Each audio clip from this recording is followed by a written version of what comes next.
I'm Mackenzie Wilson, 32, and my hands were trembling as I walked into the Horizon Innovations corporate event. Tonight would be the first time seeing my sister Madison in months, and I wasn't sure I was ready. Growing up in her shadow had been hard enough, but now with my recent career change still under wraps, I felt both powerful and vulnerable. Little did I know that within hours, Madison would try to humiliate me in front of everyone, not realizing she was making the biggest mistake of her professional life. Before I continue with how my sister's face turned ghostly white when her boss introduced me, let me know where you're watching from and hit that like button if you've ever been underestimated. Growing up as Madison Wilson's little sister was like living in permanent eclipse. For years my senior at 36, Madison was the undisputed golden child of our family. While most siblings have their strengths and weaknesses, Madison seemed to excel at everything she touched. By third grade, she was already reading at a high school level. In middle school, she was both class president and captain of the debate team. High school brought more accolades: valedictorian, prom queen, state tennis champion, and recipient of a full academic scholarship to Cornell. I, on the other hand, was Mackenzie the mediocre. Not that I was actually mediocre, but standing next to the blinding light of Madison's achievements, I might as well have been invisible. My solid B+ average looked dismal next to her perfect 4.0. My position on the school newspaper meant nothing compared to her editorship. Even when I discovered my passion for computer programming and won a regional coding competition in 11th grade, my parents' response was lukewarm at best. "That's nice, honey," Mom had said, barely looking up from the college brochures Madison had spread across our kitchen table. "But don't you think you should focus more on your regular studies? Look at the opportunities Madison has because of her grades." Our parents never intentionally pitted us against each other, but they didn't have to.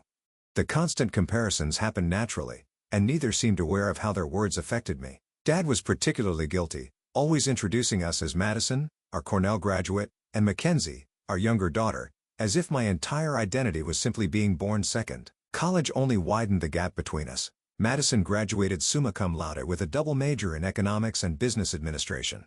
Within weeks, she had multiple job offers and accepted a position at North Star Financial, one of the most prestigious firms in the country. Her starting salary was more than our parents made combined, and they couldn't have been prouder. My college journey was more winding. I started at State University as a business major, trying to follow Madison's path, but quickly realized I was miserable. After a particularly rough semester, I dropped out, much to my parents' horror. 6 months later, I enrolled at a different school as a psychology major, only to switch to computer science after a year.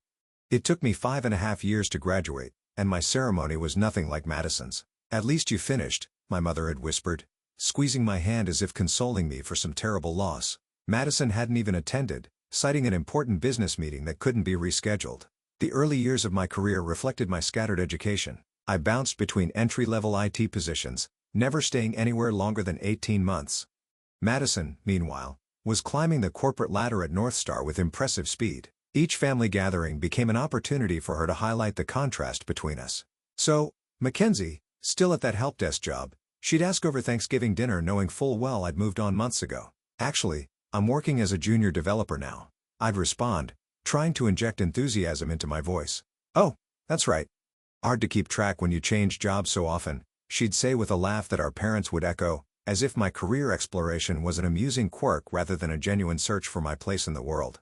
The turning point came when I met Harold Warner. Harold was in his 60s, a tech industry veteran who had seen the rise and fall of countless companies. I was helping him recover data from a corrupted hard drive at the small tech consulting firm where I was working at the time. Something about my approach impressed him. "You don't think like everyone else," he told me after I'd solved his problem using an unconventional method. "That's rare and valuable." That single comment, delivered casually while I was packing up my equipment, meant more to me than all the backhanded compliments my family had ever given me. Harold and I stayed in touch. He became a mentor, encouraging me to develop my ideas and trust my instincts. He saw potential in me that no one else had bothered to look for. Madison, of course, was dismissive of this relationship. "A retired tech guy is giving you career advice? That's cute," she said when I mentioned Harold during a rare phone call. "But you know the tech industry is volatile, right? Not like finance. I just got another promotion, by the way. Junior VP now." I congratulated her with genuine happiness even as her words stung. That was our dynamic. Madison succeeded and made sure everyone knew it. I struggled and tried not to let her comments affect me. What Madison and my family didn't know was that I had been developing my own projects on the side for years.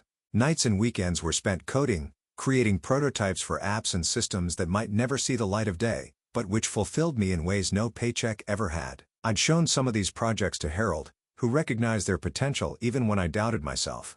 "You've got something special here, Mackenzie," he'd say, eyes lighting up as I walked him through my latest creation. "Don't let anyone tell you otherwise." For once in my life, I believed I might be capable of more than living in Madison's shadow. I just needed the right opportunity to prove it, not just to my family, but to myself. The call from Harold came on a Tuesday evening as I was heating up leftover Chinese food in my modest one-bedroom apartment.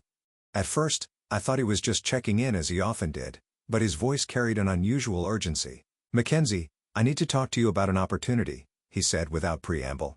"Are you free for breakfast tomorrow?" The next morning, over coffee and omelets at his favorite diner, Harold laid out a proposition that would change my life. "I've been asked to consult for a company called Horizon Innovations," he explained. "There's a promising tech startup that's hit a rough patch. Their products are solid, but they're struggling to find their market. The board wants fresh perspectives." I nodded, wondering why he was telling me this. Harold's consulting gigs were frequent. This didn't seem different from his usual projects. "I want you to join me," he continued, sliding a folder across the table. As my associate, I nearly choked on my coffee. "Me? But I'm not a consultant. I'm just a developer." Harold's eyes crinkled at the corners, the way they did when he thought I was underestimating myself. "You're a problem solver with vision. That's exactly what Horizon needs right now." The position would require me to leave my current job, but the 3-month contract Harold offered paid better than my annual salary. Still, I hesitated. "What if I fail? What if I can't help them?" "Then you'll have learned something valuable and made good money doing it," he said simply. "But I don't think you'll fail." With that vote of confidence, I accepted. 2 weeks later, I walked into Horizon Innovations headquarters for the first time. The company occupied 3 floors of a glass-fronted building downtown, their logo, a stylized rising sun emblazoned on the walls. Despite the optimistic imagery, the atmosphere inside was tense. Employees spoke in hushed tones, and empty desks suggested recent layoffs. Harold and I were introduced to the executive team, a group of mostly middle-aged men who regarded me with barely concealed skepticism. Only Lisa Sandoval, the head of product development, seemed genuinely pleased to see us.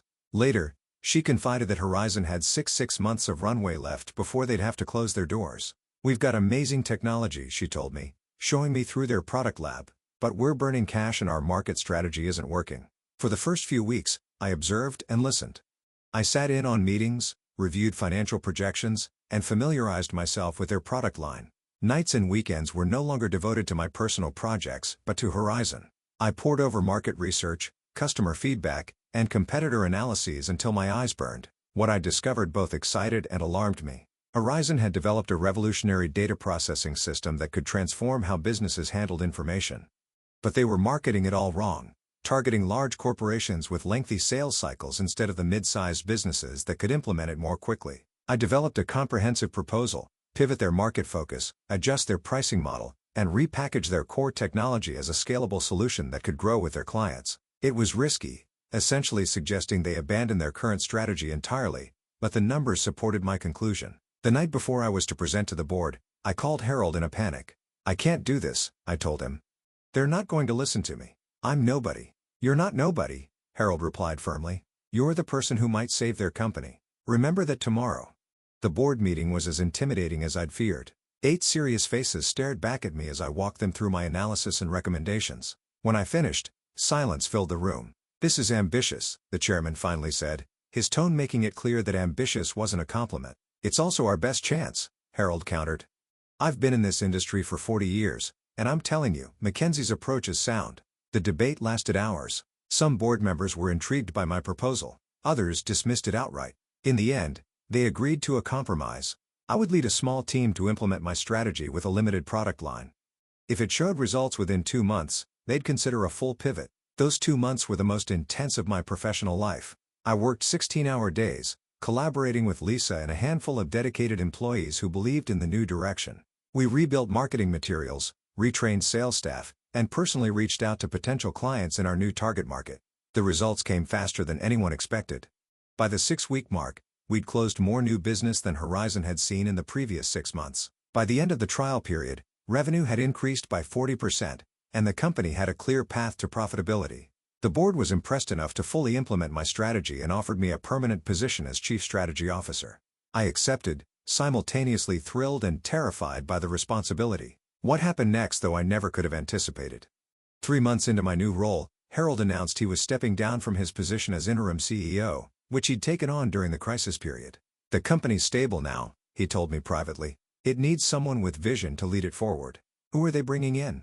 I asked, already dreading working under a new CEO who might dismantle everything we'd built. Harold smiled that knowing smile of his. They're not bringing anyone in. They're promoting from within. He placed his hands on my shoulders. They're asking you, Mackenzie. I laughed, certain he was joking. But Harold's expression remained serious. Me? But I've only been here for 5 months. And in those 5 months, you've saved the company and positioned it for growth. The board unanimously agreed. They want you to lead Horizon into its next chapter. The private ceremony where I accepted the position was small. Just the board members, Harold, and a few key executives. As the chairman handed me a small golden pin with the Horizon logo, he said something I'll never forget. Sometimes the most unlikely leaders turn out to be exactly what an organization needs. I decided to keep my new position quiet for my family, at least temporarily. It wasn't about creating a dramatic reveal. I simply wanted to settle into the role and prove to myself that I deserved it before facing the inevitable skepticism from Madison and my parents. You should tell them. My best friend Emma insisted when we met for drinks to celebrate my promotion. Your sister would finally have to acknowledge your success.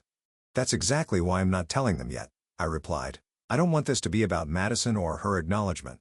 I want to know I can do this job well, regardless of what my family thinks. Emma shook her head but didn't press further. Instead, she raised her glass to Mackenzie Wilson, secret CEO extraordinaire. I clinked my glass against hers, still unable to fully believe this was my life now. I keep waiting for someone to realize they've made a terrible mistake. Classic imposter syndrome, Emma diagnosed with a grin. You'd better get over it fast. CEOs need to project confidence. She was right, of course. And over the next few weeks, I grew more comfortable in my new role. The executive team respected my decisions. Employees responded positively to my leadership style, and our business continued to expand. Then came the news that would set the stage for my eventual confrontation with Madison. North Star Financial, where my sister worked as junior VP, was exploring the possibility of acquiring smaller tech companies to diversify their portfolio. Horizon Innovations was on their list of potential acquisitions. The board was intrigued by the possibility. A partnership with North Star could provide the capital we needed for faster expansion. I was less enthusiastic, concerned about maintaining our company culture and independence, but agreed we should at least entertain the discussion. Which is how I found myself invited to a private industry event where representatives from both companies would have the opportunity to meet informally before any official negotiations began. An event where, inevitably, I would come face to face with Madison for the first time since becoming CEO. Are you going to tell her beforehand? Emma asked when I called her in a panic. No, I decided after a moment's thought. If I tell her now, she'll think I'm trying to impress her. I'd rather just show up and do my job. This is going to be interesting, Emma said, and I could hear the smile in her voice. Promise you'll call me right after with all the details. Assuming I survived the experience, I replied, only half joking. As I hung up, I tried to calm my racing thoughts. After years of living in Madison's shadow, I was about to step into the light as her professional equal or even superior. The thought was both terrifying and exhilarating. The evening of the networking event arrived faster than I'd anticipated. I stood in front of my closet, second-guessing my outfit choice for the 20th time. In the past, I'd always felt underdressed next to Madison's polished designer wardrobe. Tonight needed to be different. I finally settled on a tailored charcoal suit with subtle pinstripes and a silk blouse in Horizon's signature deep blue. Professional but not flashy, authoritative without trying too hard. I applied minimal makeup, swept my hair into a sleek low bun, and added the small golden Horizon pin to my lapel.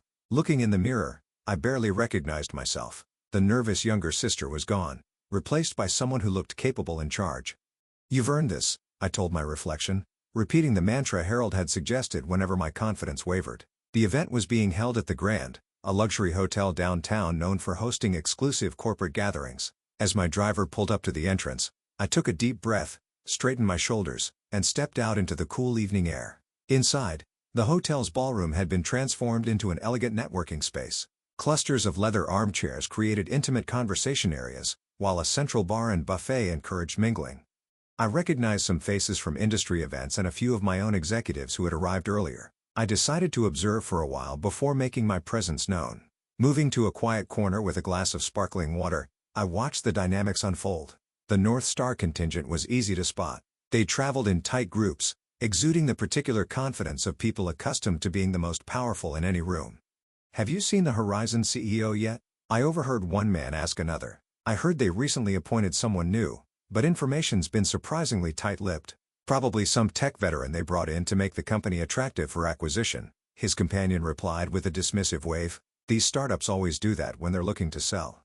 I smiled to myself, amused by how wrong they were. I was about to move on when a familiar voice cut through the ambient chatter like a knife. "Jake, Elizabeth, so good to see you both."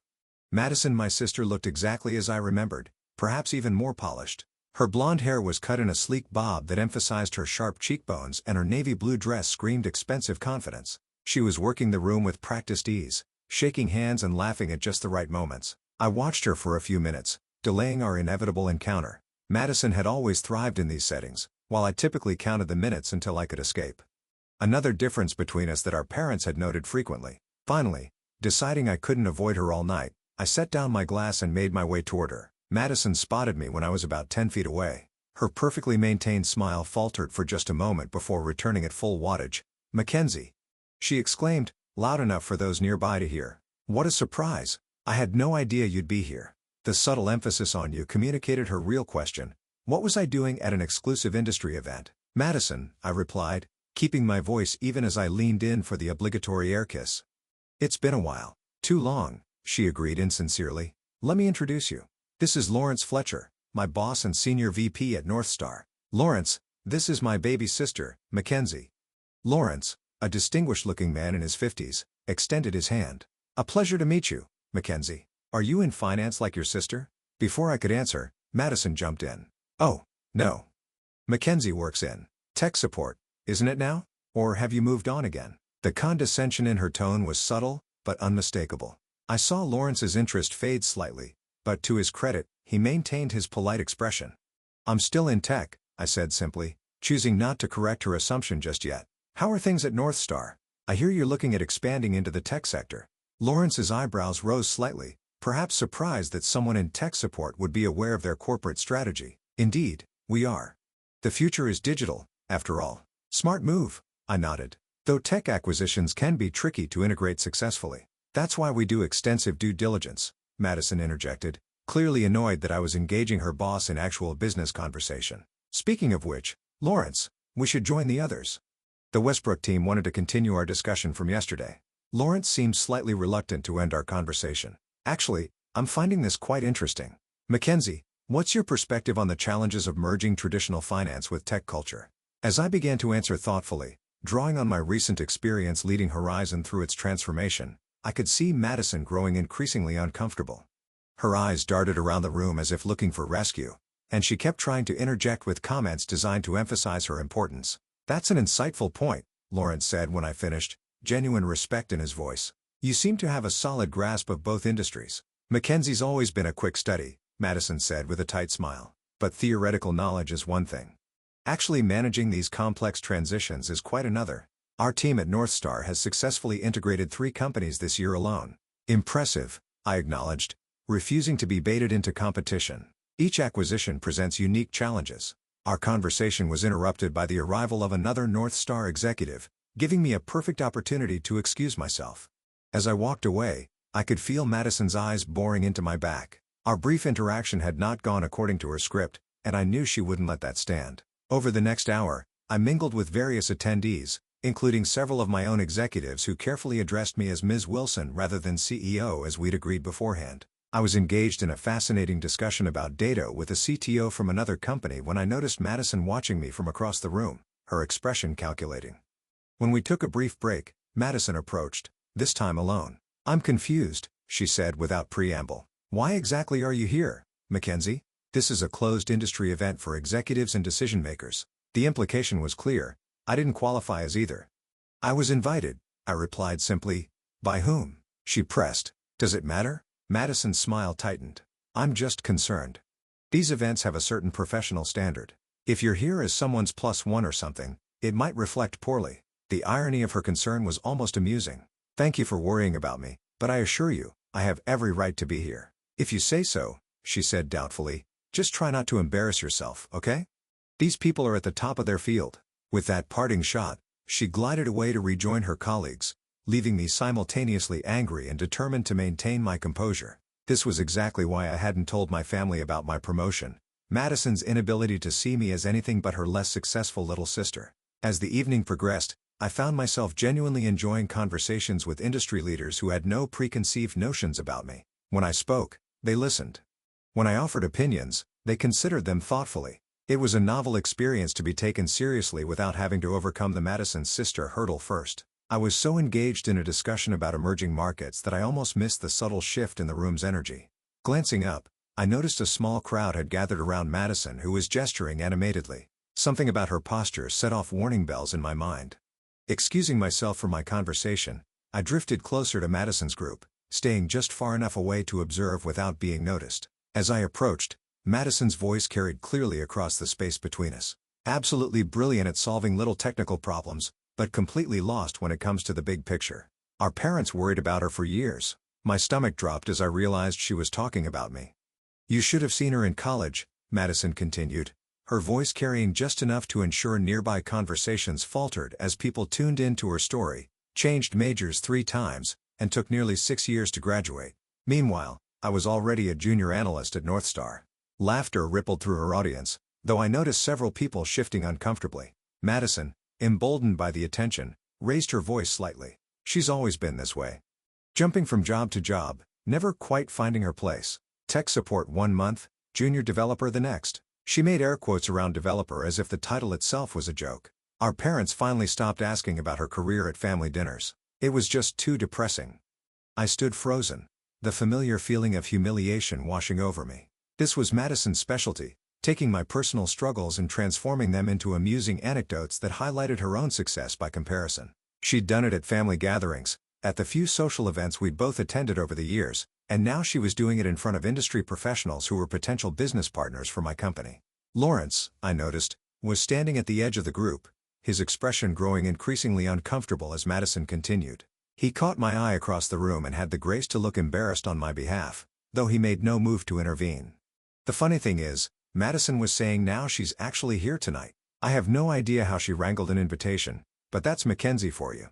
Always trying to network her way into opportunities rather than earning them through hard work like the rest of us." The group's attention swiveled in my direction, and I saw recognition dawn on several faces. Some looked embarrassed to be caught listening to Madison's mockery, while others seemed merely curious about this supposedly incompetent sister. I had 2 choices: retreat and preserve what dignity I could, or confront the situation head-on. The old Mackenzie would have chosen the former, making a quiet exit and crying in the car on the way home. But I wasn't that person anymore. With deliberate calm, I straightened my jacket, touched the horizon pin on my lapel for reassurance, and walked toward the group. "Madison," I said as I approached, my voice steady despite the adrenaline coursing through me. "I see you're entertaining everyone with family stories." My sister's smile faltered only momentarily before returning with renewed brightness. "Mackenzie, I was just telling everyone about your unconventional career path." "Yes, I heard," I replied evenly, "though I think you may have missed some recent developments." "Oh," Madison laughed lightly, "did you change jobs again? It's so hard to keep track." I could see Lawrence wincing at her tone, but Madison, caught up in her performance, didn't notice. "Actually, I've been with the same company for nearly a year now," I said. "A whole year? That must be some kind of record for you," Madison quipped, earning a few reluctant chuckles from her audience. Encouraged, she pressed on. "What exactly are you doing there?" "Still fixing computers when they break." "Something like that," I answered vaguely, unwilling to reveal my position just yet. I wanted to see how far Madison would go. I didn't have to wait long. "Let me guess," Madison said, her voice taking on a sharper edge.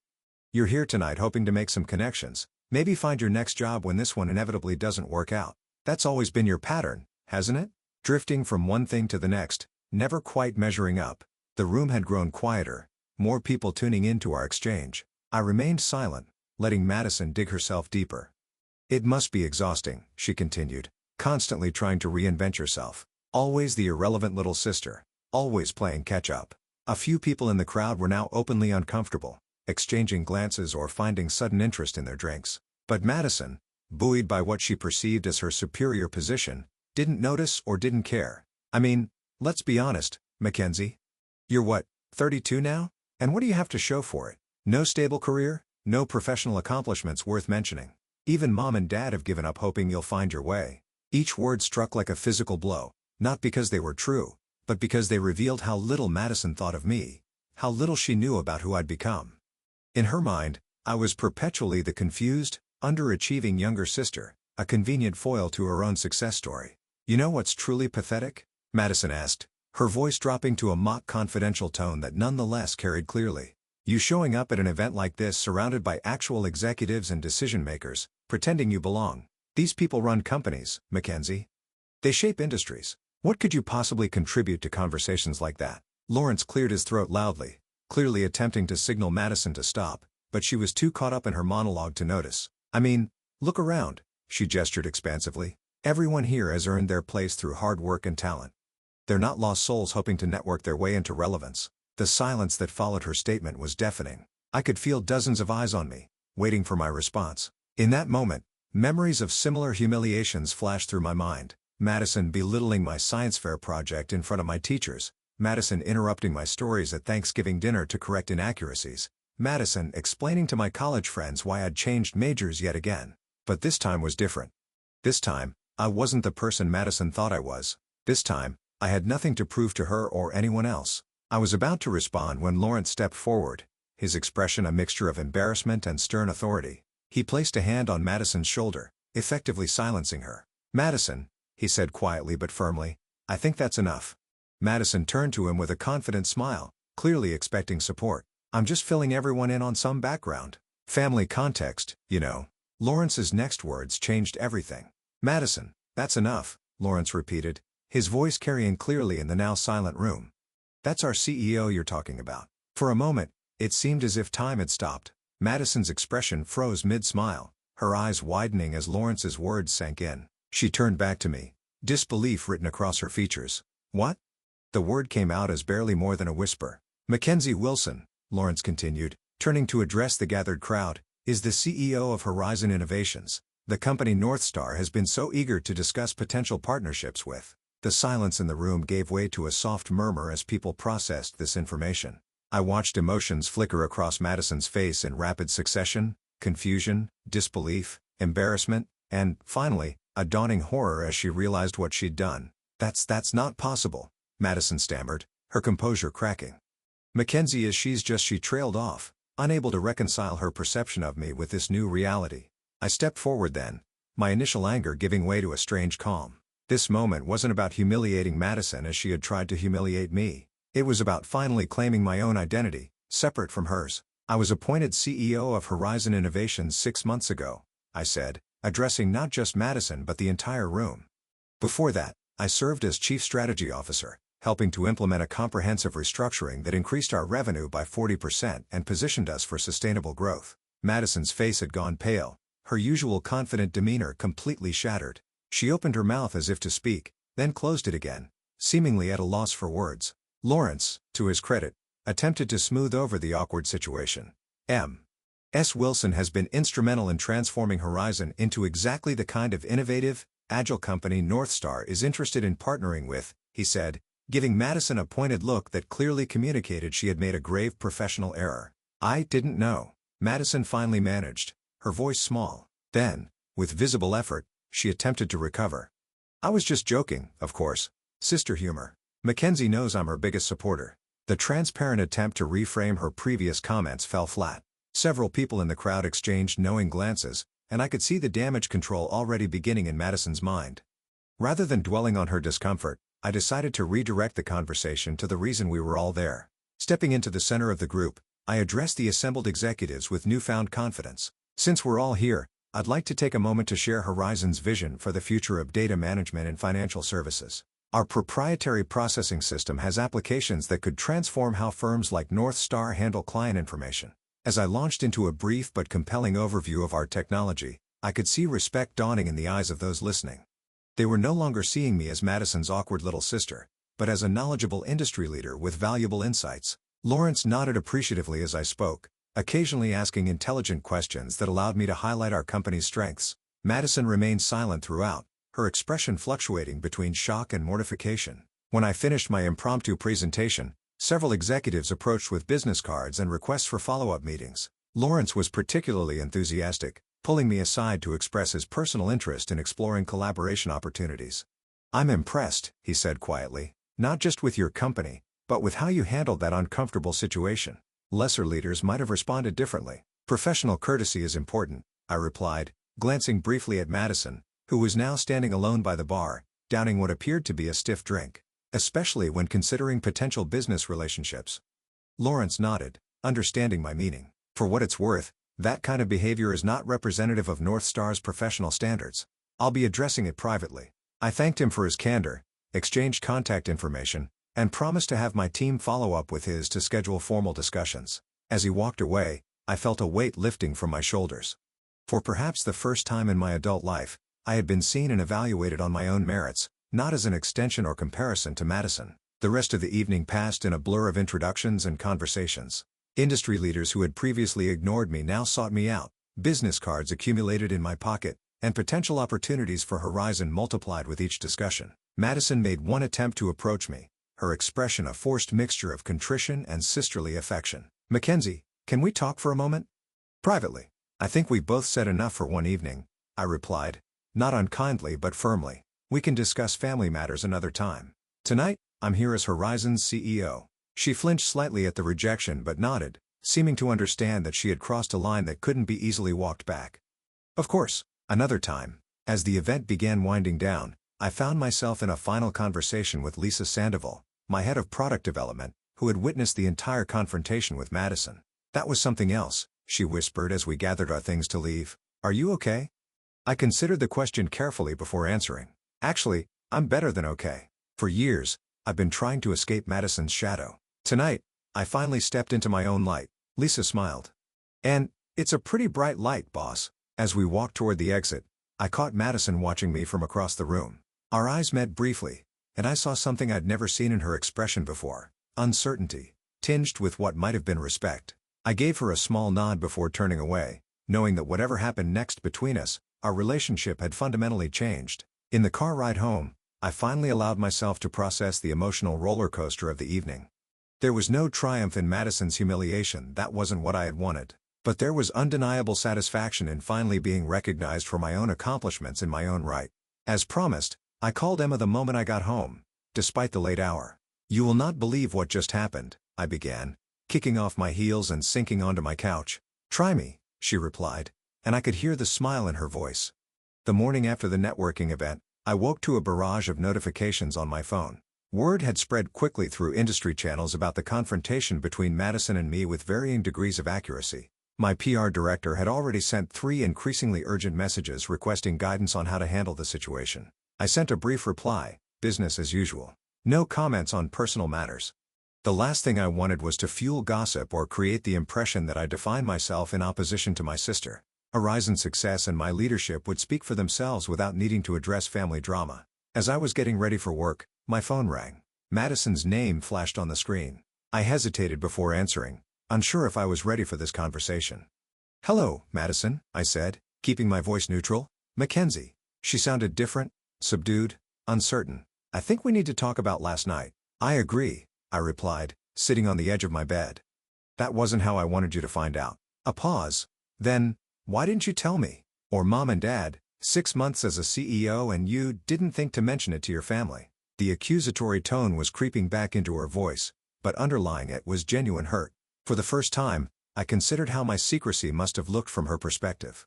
"I needed time," I explained. "Time to grow into the role, to prove to myself that I deserved it. And honestly, Madison, would you have believed me if I'd told you?" Another silence, longer this time. "I don't know," she finally admitted. It's not what I expected from you." "That's part of the problem," I said gently. "You've had a very fixed idea of who I am for a long time."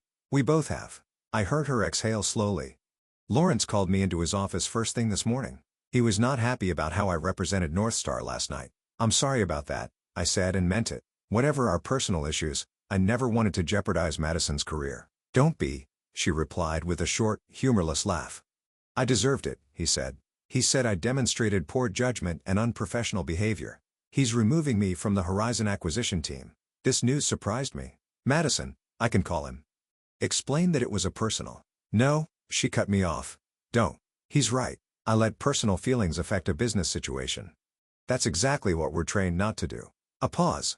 Besides, it would be a conflict of interest now given our relationship. The word relationship hung between us.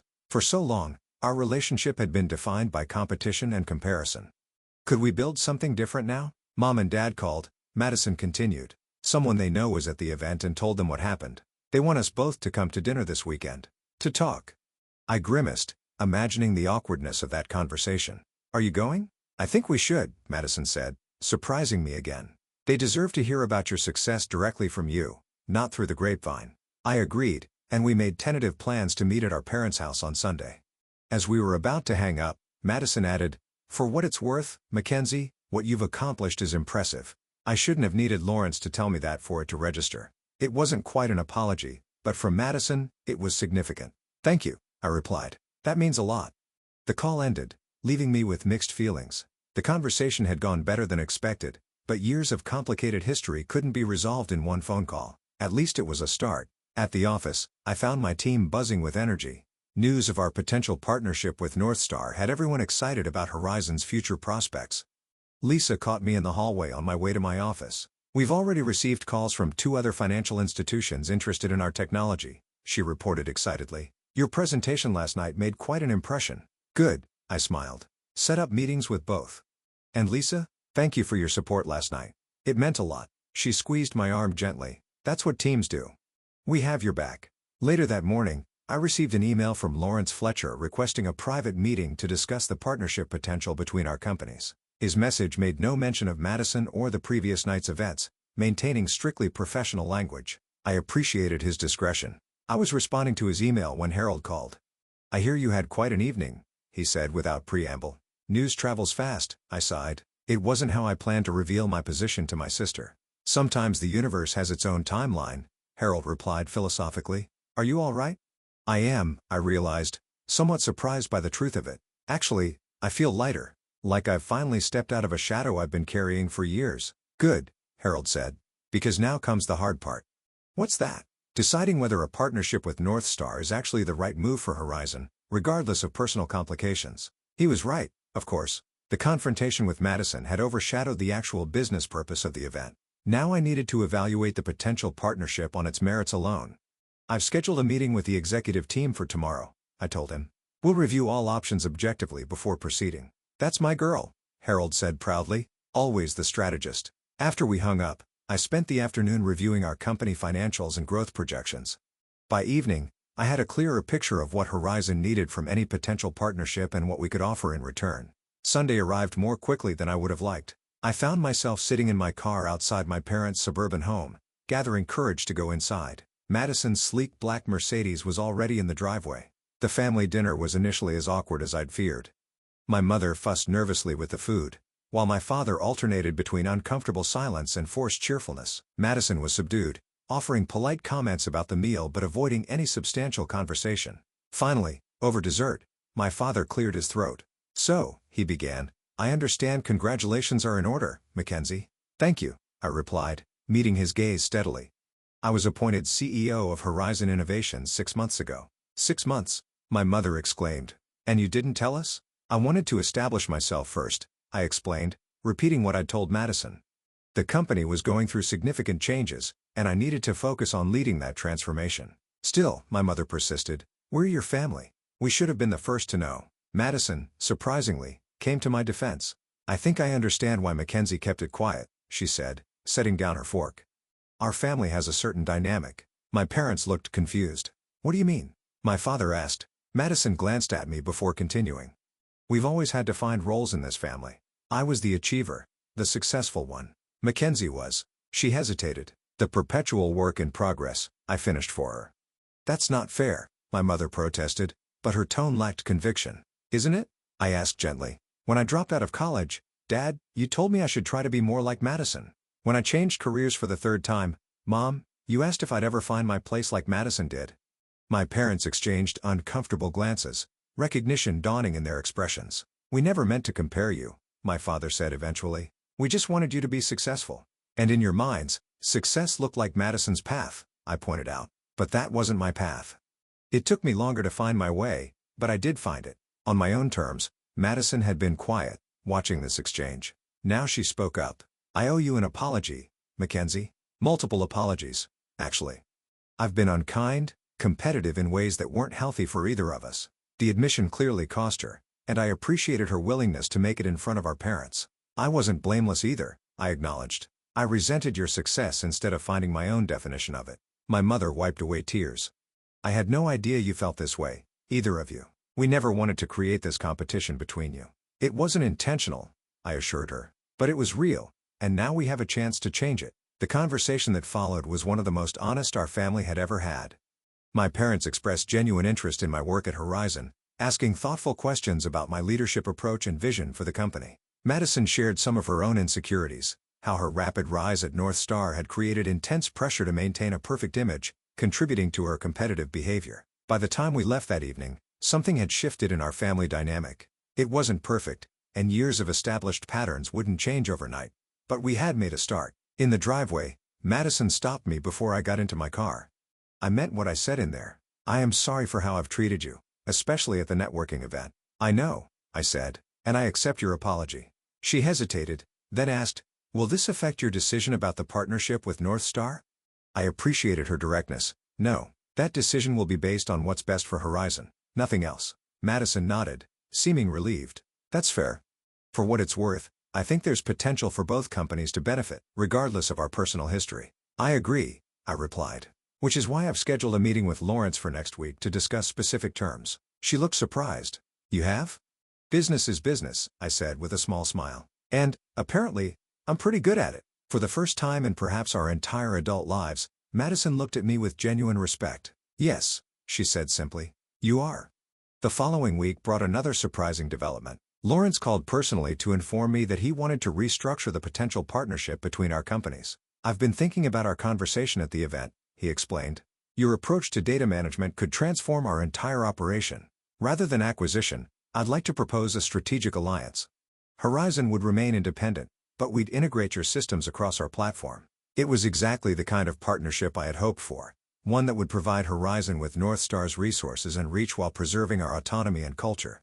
I'm definitely interested, I told him. Have your team send over the details and we'll set up a formal meeting. Excellent, Lawrence replied. And Mackenzie, I've been restructuring our tech division leadership. We need someone who truly understands both finance and technology to head the integration on our side. I immediately knew where he was going with this. Madison would be excellent in that role. You think so? He asked, sounding surprised. After everything that happened, Madison is intelligent, detail-oriented, and knows North Star's operations inside out, I said. Our personal history aside, she would be an asset to the project. There was a pause before Lawrence responded. That's remarkably generous of you. It's not generosity, I corrected him. It's good business. After we hung up, I called Emma to update her on all the developments. So let me get this straight, she said when I finished. Your sister publicly humiliated you, but now you're possibly going into business with her company and even recommended her for a position that would have you working together. Life is complicated, I replied with a laugh. No kidding, Emma said. Just promise me one thing. What's that? When they make the movie about your life, make sure they cast someone good to play me. I was still laughing when my assistant notified me that Harold had arrived for our weekly mentoring session. Seeing him walk into my office, I was struck by how much had changed since that first meeting in the diner when he'd offered me the consulting position with Horizon. You're looking well, he observed, settling into the chair across from my desk. The events of the past week seem to have agreed with you. I feel different, I admitted. More complete somehow. Harold nodded thoughtfully. You know, when I first met you, I saw someone with extraordinary potential who was held back by how others perceived her. More importantly, by how she perceived herself. And now? I asked. Now I see a leader who has stepped fully into her power, he said simply. Someone who makes decisions based on what's right, not what's easy or expected. His words warmed me. I couldn't have done it without your guidance. Nonsense, Harold waved dismissively. I merely opened a door. You walked through it on your own and built this success with your own talent. We spent the next hour discussing Horizon's future, the potential alliance with North Star and my vision for where to take the company next. As Harold was leaving, he paused at the door. By the way, he said casually, Lawrence Fletcher called me yesterday. Apparently, you suggested your sister for the integration team. I nodded, curious about his reaction. Harold smiled. That's the difference between a boss and a leader, Mackenzie. A boss holds grudges. A leader sees potential, even in difficult relationships. After he left, I sat quietly at my desk, reflecting on everything that had happened. From the outside, my success might look like a story of revenge, the underestimated sister finally getting her moment of triumph. But it wasn't about winning or losing about Madison or even my parents. It was about finding my own path, in my own time, and recognizing that success wasn't a fixed destination, but a journey of continual growth and self-discovery. Madison and I would never have a simple relationship. Too much history lay between us for that. But perhaps we could build something new, a relationship based on mutual respect rather than competition. It wouldn't be easy, but few things worth doing ever are. 6 months passed in a blur of activity. The strategic alliance between Horizon Innovations and Northstar Financial was officially announced to enthusiastic market response, with both companies' stock prices surging on the news. Under my leadership, Horizon continued to grow, expanding our team and developing new applications of our technology. My relationship with Madison evolved slowly but steadily. Our weekly meetings regarding the integration project were initially stiff and formal, but gradually became more relaxed as we established a new dynamic. We weren't best friends. Too much history stood between us for that, but we had found a way to interact as professionals who respected each other's abilities. One particularly memorable moment came during a joint presentation to both companies' boards. Madison was explaining the technical specifications of the integration when one board member interrupted with a dismissive question that underestimated the complexity of the process. Before I could intervene, Madison firmly but politely corrected him. "With all due respect, sir, that approach would compromise the system architecture that makes Horizon's technology so valuable. As my sister, as CEO Wilson has emphasized, maintaining data integrity throughout the integration is non-negotiable." The small correction from my sister to CEO Wilson might have seemed insignificant to others, but to me, it represented a profound shift in how Madison saw me. No longer just her little sister, but a CEO whose vision deserved respect. After the meeting, I caught up with her in the hallway. "Thanks for backing me up in there." Madison shrugged, but I could see she was pleased. It was the right call. "Your system architecture is impressive. I've learned a lot studying it these past months." Coming from Madison, this simple acknowledgement meant more than effusive praise from anyone else. As our professional relationship stabilized, I found myself facing an unexpected decision.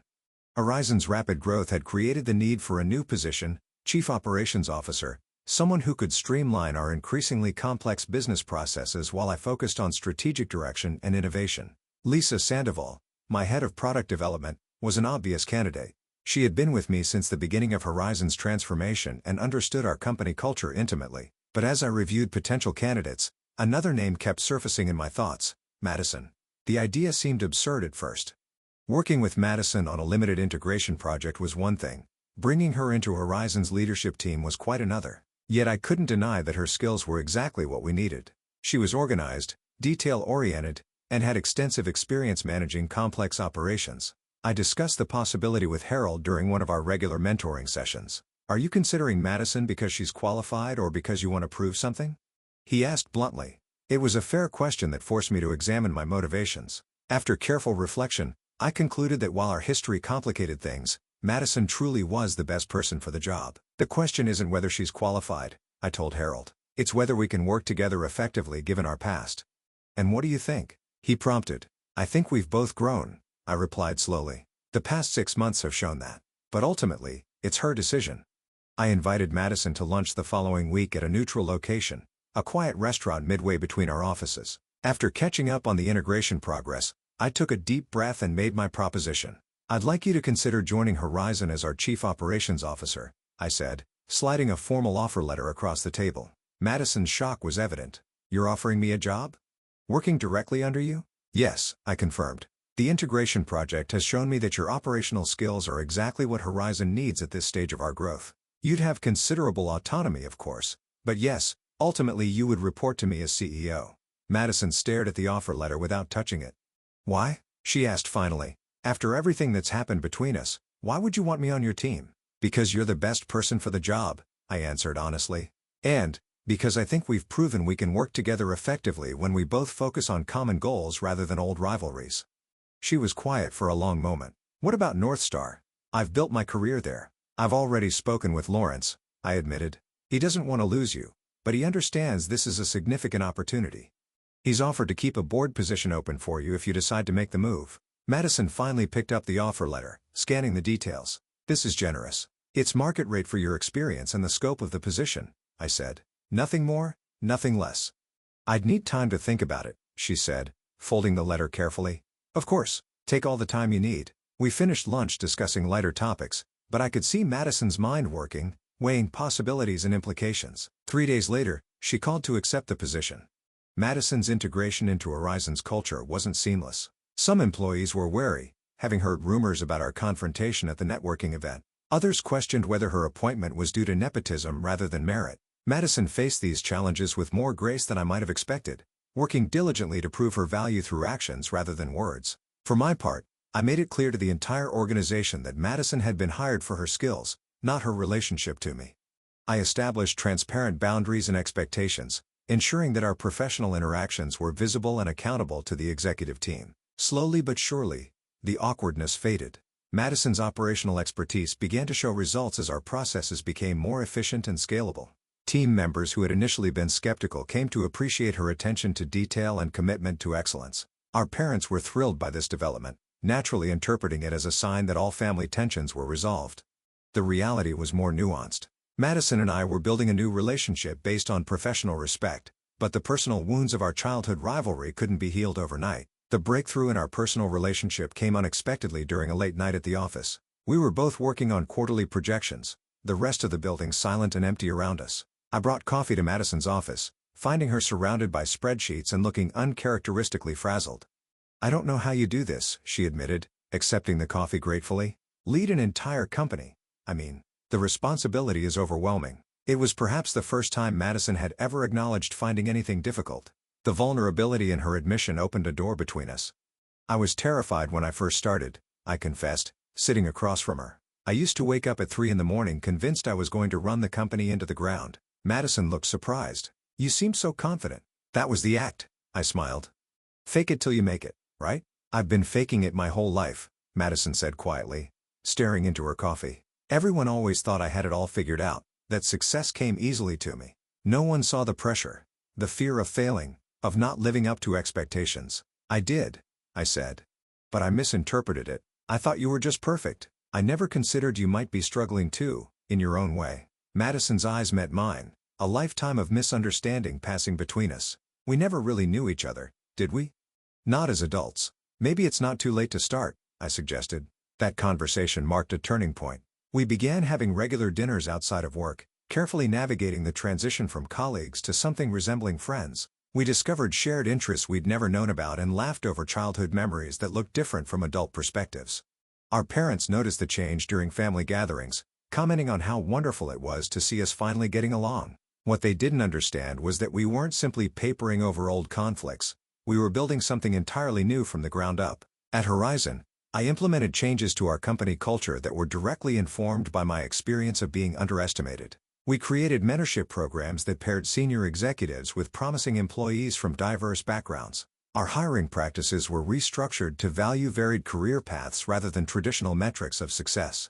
I made it a point to highlight that innovation often comes from unexpected places and people. These initiatives weren't just about my personal philosophy, they made good business sense. Our team became more creative, more resilient, and more collaborative as we embraced different perspectives and approaches. 1 year after the fateful networking event, Harold announced his retirement from active consulting. We held a celebration at Horizon's headquarters, where I had the opportunity to publicly thank him for his guidance. "Harold saw potential in me when no one else did," I told the gathered crowd. "He taught me that leadership isn't about having all the answers, it's about asking the right questions and being willing to learn from everyone around you." After the formal ceremony, Harold and I sat together in my office, sharing a quiet moment amid the festivities. "I'm proud of you, Mackenzie," he said, looking around at what Horizon had become under my leadership. "Not just for the company's success, but for how you've handled everything else: your sister, your family, your own growth." "I had a good teacher," I replied. Harold shook his head. "Teachers can only open doors. You walked through them yourself. What advice do you have for me going forward?" I asked, knowing this might be one of our last mentoring conversations. Harold considered the question carefully. "Remember that success isn't a destination, it's a journey. And the most important relationship you'll ever have is with yourself. Be as kind to yourself as you've learned to be with others, including Madison." His words stayed with me long after the party ended. That night, I found myself reflecting on the incredible journey of the past year and a half. From consultant to CEO, from Madison's shadow to my own light, from resentment to understanding. The story that others might tell about this time would focus on the dramatic moment of revelation, Madison's humiliation, and my triumph. But the true transformation had happened in the quieter moments that followed. In difficult conversations, in small acts of professional respect, in the gradual rebuilding of trust, and the discovery of new common ground. Success, I had learned, wasn't defined by titles or salaries or even moments of public vindication. It was defined by resilience, the ability to fall down 7 times and stand up. It was defined by growth, the willingness to evolve beyond old patterns and perceptions. Most importantly, it was defined by authenticity, the courage to follow your own path even when others couldn't see where it was leading. Madison and I would never have a simple relationship. The dynamics formed in childhood had shaped us both too profoundly for that, but we had found a way forward based on mutual respect and understanding, not as competitors, but as 2 women with different strengths, different journeys, and finally, different definitions of success. Have you ever been underestimated by someone close to you? How did you handle it? I'd love to hear your stories in the comments below. And if this story resonated with you, please hit that like button and subscribe for more real-life experiences. Remember, sometimes the people who don't believe in you are the ones who inspire you to prove yourself, not to them, but to yourself. Thank you for listening, and may you always find the courage to follow your own path, regardless of who understands it.